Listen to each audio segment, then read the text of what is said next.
तो बच्चों अपना नेक्स्ट टॉपिक रहेगा बेसिसिटी ऑफ एन सेंटर के टॉपिक के अंदर ही रहेगा हम लोग, ठीक है। तो हम लोग basicity of N centre cover कर रहे थे, तो इसमें हम लोग काफी सारे इफेक्ट कवर कर चुके हैं। नेक्स्ट अपना इफेक्ट रहेगा आई इफेक्ट, कि आई इफेक्ट का इम्पैक्ट क्या पड़ता है आपके नाइट्रोजन के बेसिसिटी पे, ठीक है। और जब हम बात करें आई इफेक्ट का, तो मेरा पहला फोकस होगा कि आपका गैसियस फेज, यानी आपका जो कंपाउंड है या तो गैसेस फेज में होगा या तो नॉन पोलर फेज में होगा, ठीक है। उस केस में पहले हम आई इफेक्ट के बारे में बात करेंगे, ठीक है। उसके बाद हम आगे मूव करेंगे तो आपको बताएंगे कि अगर फेज एक्वस हुआ तो आप कैसे कैसे सोचना है, ठीक है। तो ध्यान देना। तो आपको आपको ये समझ में आना चाहिए कि अगर हम आई इफेक्ट का बात करते हैं तो आप ध्यान दोगे तो आई इफेक्ट क्या होता है। तो आई इफेक्ट दो टाइप का होता है। आई इफेक्ट आपका दो टाइप का होता है, ठीक है। दो टाइप का क्या होता है चलो, एक होता है प्लस आई, एक होता है माइनस आई। एक होता है प्लस आई और एक होता है माइनस आई। तो यहाँ पे समझाया हुआ है कि आपका जो आई इफेक्ट है, आई इफेक्ट का टाइप क्या है, दो टाइप का है चलो आपके पास, ठीक है। दो टाइप का क्या क्या आपके पास है, तो एक है माइनस आई और एक है प्लस आई। तो प्लस माइनस आई क्या करेगा, तो माइनस आई कहीं ना कहीं डेंसिटी को विड्रॉ करता है, डेंसिटी को विड्रॉ करता है। यहाँ पे आपके पास एक एग्जांपल लिया हुआ है, यहाँ पे एक नाइट्रोजन सेंटर लिए हैं, उसके ऊपर हम ए बी सी तीन ग्रुप को अटैच कर दिए हैं। ए बी सी तीन ग्रुप को अटैच कर चुके हैं, ठीक है। और इसमें H प्लस हम अटैक करवा रहे हैं, H प्लस अटैक करवा रहे हैं। तो अगर नाइट्रोजन अपन लोन पर देगा, मतलब नाइट्रोजन सेंटर क्या है, बेस की तरह काम कर रहा है और H प्लस को एक्सेप्ट करके अपने पास ये बन जाएगा। तो यहाँ जो ए बन चुका है, यहाँ पे N पे चार्ज पॉजिटिव है। अब N पे चार्ज पॉजिटिव का मतलब क्या है, ये मोर स्टेबल है। ये कटायन क्या है, मोर स्टेबल, सॉरी, अब N पे पॉजिटिव बन चुका है। अब एक कटायन जितना स्टेबल होगा, मान लेते हैं जो कटायन जितना स्टेबल होगा, ठीक है, उतना इजीली बनना चाहेगा। तो मोर स्टेबल इधर कटायन, यानी ये जो कटायन है जितना स्टेबल होगा, अब जो कटायन है उसको हम बोल सकते हैं कॉन्जुगेट एसिड। इस बेस का कॉन्जुगेट एसिड है, ठीक है। तो अगर इस कंपाउंड को आप बेस बोल रहे हो तो उसका कॉन्जुगेट एसिड क्या होगा, ये हो जाएगा। तो कभी इसको हम कॉन्जुगेट एसिड ही बोल सकते हैं। तो जितना स्टेबल आपका कटायन होगा या फिर कॉन्जुगेट एसिड होगा, उतना ही इजीली बनना चाहेगा। और जितना इजीली बनना चाहेगा, इसका मतलब क्या है कि नाइट्रोजन का लोन पेयर उतना ही इजीली इसको H प्लस को डोनेट कर पा रहा है नाइट्रोजन। इसका मतलब आपका जो ओरिजिनल कंपाउंड होगा वो ज्यादा बेसिक होगा। सिंपल सा बात है कि अगर मान ले कटायन जितना स्टेबल है उतना इजीली बनना चाहेगा, इसका मतलब जो ओरिजिनल कंपाउंड है उतना ही ज्यादा क्या होगा, उतना ही ज्यादा बेसिक होगा। ये आपका फंडामेंटल है, ये आपका फंडामेंटल है, ठीक है। अब ध्यान देना, अगर हम बात करते हैं माइनस इफेक्ट का, तो माइनस इफेक्ट को आप दो तरीके से सोच सकते हो। एक तो ये क्या करेगा, ये आपके नाइट्रोजन का डेंसिटी को क्या करेगा, ये डिक्रीज करता है, कहीं ना कहीं स्लाइटली डिक्रीज करता है।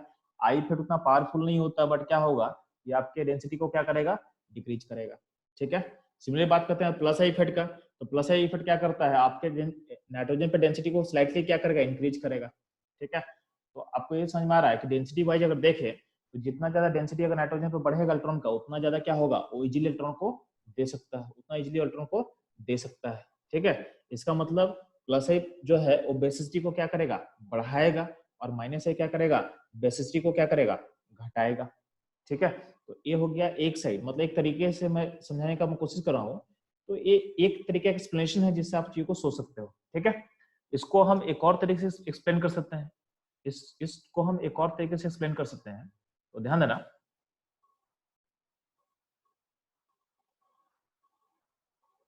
तो यहाँ देखोगे अगर बात करते हैं माइनस इफेक्ट का, तो माइनस इफेक्ट करता क्या बच्चे लोग, तो माइनस इफेक्ट एक और काम कर सकता है कि अगर जो एन पे पॉजिटिव बना हुआ है और उस पर अगर माइनस ए ग्रुप लगा दोगे, तो कहीं ना कहीं क्या करेगा, जो माइनस ए ग्रुप है उसके उस कटायन की स्टेबिलिटी को क्या करेगा, डिक्रीज करेगा। तो इसका मतलब है कि माइनस ए ग्रुप क्या करेगा, कटायन की स्टेबिलिटी को डिक्रीज करेगा, ऐसा मतलब उसको बनने नहीं देना चाहेगा, यानी वो बनना नहीं चाहेगा। इसका मतलब बेसिसिटी भी डिक्रीज करेगा। सिंपल सा बात है ना, कि अगर तेरा कंजुगेट एसिड यानी जो एन पे जो पॉजिटिव बना हुआ है उसका स्टेबिलिटी अगर माइनस से घटाएगा, इसका मतलब उसको बनने नहीं देगा, ठीक है। इसका मतलब आपका जो नाइट्रोजन सेंटर था वो कटायन, उसके लिए कटायन बनना मुश्किल है, यानी अपना लोन पेयर को डोनेट नहीं करना चाहेगा। इसका मतलब जो नाइट्रोजन सेंटर है, जो नाइट्रोजन सेंटर है, इसका बेसिसिटी क्या होगा, इसका बेसिसिटी क्या होगा, डिक्रीज करेगा। बेसिसिटी क्या होगा, डिक्रीज करेगा, ठीक है।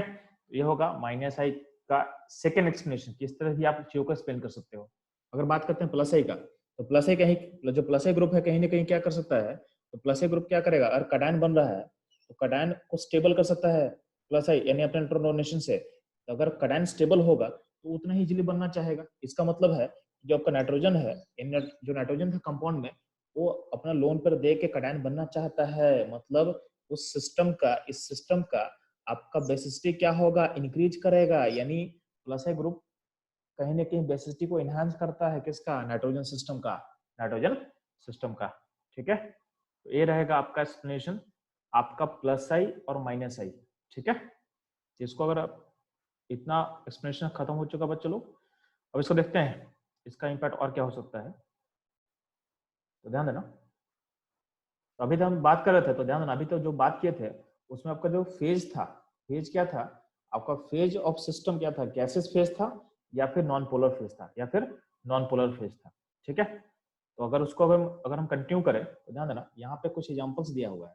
यहाँ पे अगर NH3 पे H+ अटैक करेगा तो आपका ऐसा कटायन बनने वाला है। अगर RNH2 पे अगर H+ अटैक करेगा तो इस तरह का कटायन बनेगा। ठीक है, सिंपली अगर सेकेंडरी अमाइन हो, ये प्राइमरी अमाइन हो गया, ये सेकेंडरी अमाइन का बात कर रहे हैं हम लोग, तो यहाँ पे क्या होगा, इस तरह का आपका कटायन बन रहा है। टर्सरी अमाइन में इस तरह का इस तरह बन रहा है। तो आपको दिखेगा कि कटायन ज्यादा स्टेबल कब हो रहा है, तो जितना ज्यादा अल्काइल ग्रुप अटैच करोगे, जितना ज्यादा आप अल्काइल ग्रुप अटैच करोगे नाइट्रोजन सेंटर से, उतना ही उसको प्लस आई पावर मिलेगा, उतना ही उसको प्लस आई पावर मिलेगा। तो जिसका प्लस आई पावर हाईएस्ट होगा उसका कटायन सबसे ज्यादा स्टेबल होगा, यानी उसका जो कंपाउंड होगा सबसे ज्यादा बेसिक होगा, सबसे ज्यादा बेसिक होगा। ठीक है, तो आपके नाइट्रोजन सेंटर पे जितना ज्यादा आपका अल्काइल ग्रुप अटैच होगा, उतना ही क्या होगा, उतना ही बेसिसिटी को क्या होगा, एनहांसमेंट मिलेगा। तो अगर हम बात करेंगे गैसेस फेज का, अगर हम बात करेंगे गैसेस फेज का या फिर नॉन पोलर फेज में, तो अल्काइल ग्रुप जो अल्काइल ग्रुप डायरेक्टली लिंक होगा किससे, एन सेंटर से, वो कहीं ना कहीं आपके बेसिसिटी को क्या करेगा, इनहेंस करेगा। ठीक है, by increasing density at N centre, या फिर इसको आप एक और तरीके से बोल सकते हो, ये कटायन की स्टेबिलिटी को बढ़ा देगा। जो कटायन फॉर्म करता है H+ को एक्सेप्ट करने के बाद, जो कटायन फॉर्म करता है H+ को एक्सेप्ट करने के बाद, उसका स्टेबिलिटी क्या होगा, इनहेंस कर जाएगा। ठीक है, तो इनके कारण कहीं ना कहीं आपका जितना अल्काइल ग्रुप अटैच करेगा उतना ही क्या होगा, उतना ही आपका एन सेंटर का बेसिसिटी क्या होगा, इंक्रीज करेगा। और बेसिसिटी का ऑर्डर का बात करेंगे तो 4 3 2 1, यानी पहले 3 डिग्री, फिर 2 डिग्री, फिर 1 डिग्री और फिर अमोनिया, इस ऑर्डर में चलेगा। बट ध्यान देना, ये जो ऑर्डर है, ये ऑर्डर किसके लिए मैं बता रहा हूँ, तो जब आपका सिस्टम नॉन पोलर फेज में होगा, जब आपका सिस्टम नॉन पोलर फेज में होगा या गैसेस फेज में होगा, उसके लिए ये सिस्टम बताया गया, उसके लिए ये सिस्टम बताया गया है। ठीक है, तो ये रहेगा। अब ध्यान देना, अगर हम बात करते हैं जनरल ऑर्डर, आई फेट का जनरल ऑर्डर, ठीक है, तो उसको भी देख लेते हैं हम लोग थोड़ा सा।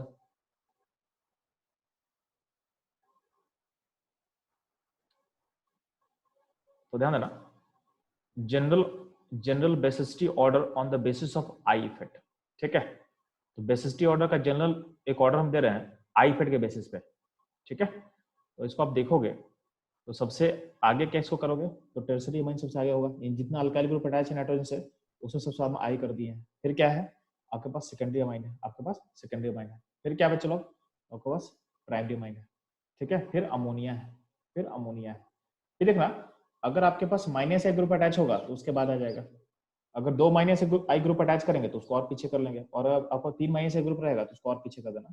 तो एक जनरल ऑर्डर है जिसको आप आई इफेक्ट के बेसिस पे इसको आप इस तरह से सोच सकते हो, इस तरह से आप इसको सोच सकते हो। ठीक है, ये हो गया आपका आई इफेक्ट का ऑर्डर। कब, ये ऑर्डर हम कब बात कर रहे हैं बच्चा लोग, जब आपका सिस्टम क्या हो, जब आपका फेज क्या हो, जब आपका फेज हो नॉन पोलर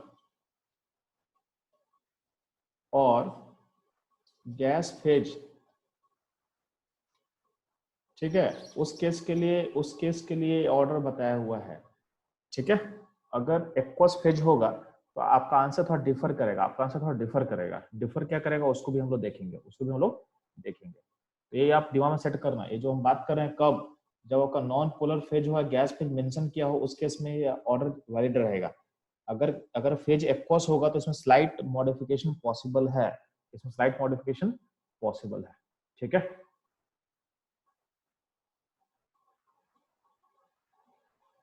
अब ध्यान दोगे,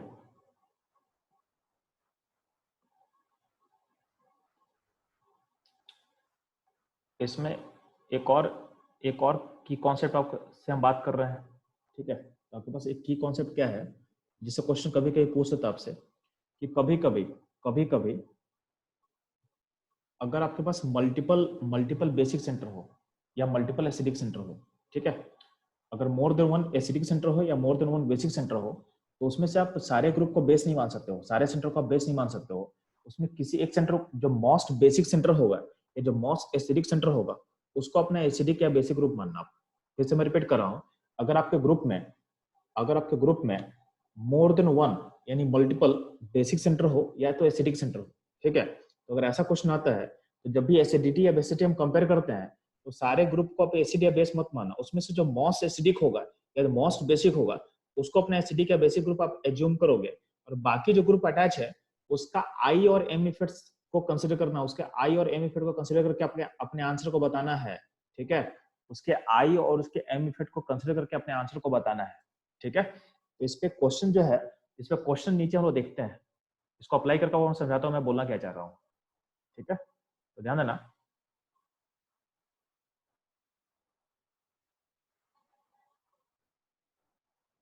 यहाँ पे क्वेश्चन दिया हुआ है, आपको बेसिसिटी के अकॉर्डिंग अरेंज करना है, और यहाँ पे क्या है, यहाँ पे पास कितना कंपाउंड है, यहाँ पे आपके पास 5 कंपाउंड है।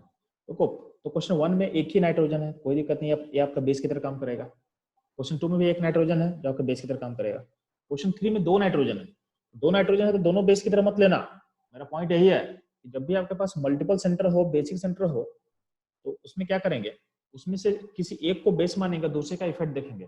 तो हमें जूम करें कि इसको अपना बेसिक सेंटर मानते हैं, तो ये दूसरा ग्रुप क्या करेगा, दूसरा ग्रुप उसके लिए माइनस आई की तरह काम करेगा। क्या काम करेगा, चलो माइनस आई की तरह काम करेगा, ठीक, ये रहेगा आपके लिए, ठीक है।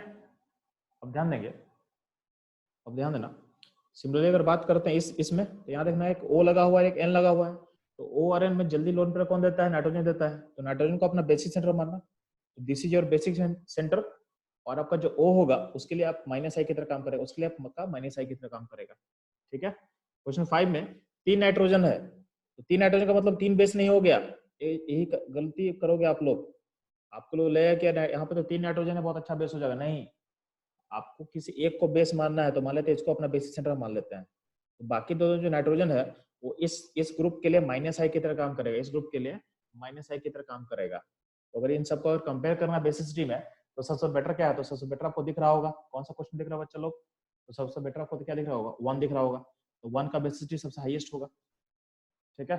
1 के बाद 2 सिर्फ नाइट्रोजन है, 3 4 5 में सब में माइनस आई ग्रुप अटैच है, तो देखोगे जो 5 का जो देखोगे सबसे स्ट्रॉन्गर आई किसका होगा, 5 का, कि दो साइड से आई फिर माइनस आई खींचेगा, और इसका डिस्टेंस भी छोटा है, इसका डिस्टेंस भी छोटा है, तो 5 का माइनस आई पावर सबसे हाईएस्ट होगा, यानी 5 का बेसिसिटी सबसे लोएस्ट होगा, तो सबसे लास्ट में क्या ले देते हैं, सबसे लास्ट में 5 कर देते हैं, ये लास्ट हो गया। अब बात करते हैं 4 and 3 में, तो 4 and 3 में दोनों में एक एक माइनस आई है, बट 4 का माइनस आई ज्यादा स्ट्रॉन्गर है क्योंकि उसमें ऑक्सीजन अटैच है, तो 4 का अगर माइनस आई ज्यादा स्ट्रॉन्गर होगा, इसका मतलब जो 4 का बेसिसिटी होगा, 4 का बेसिसिटी होगा 3 से क्या होगा, पीछे होगा, तो 1 2 के बाद क्या होगा, 3 होगा, 3 के बाद क्या होगा, 4 होगा, और 4 के बाद क्या होगा, 5 होगा, तो ये आपका बेसिसिटी का, और इसमें ऐसा आप सोच सकते हो, इसमें आप ऐसा सोचोगे, ठीक है।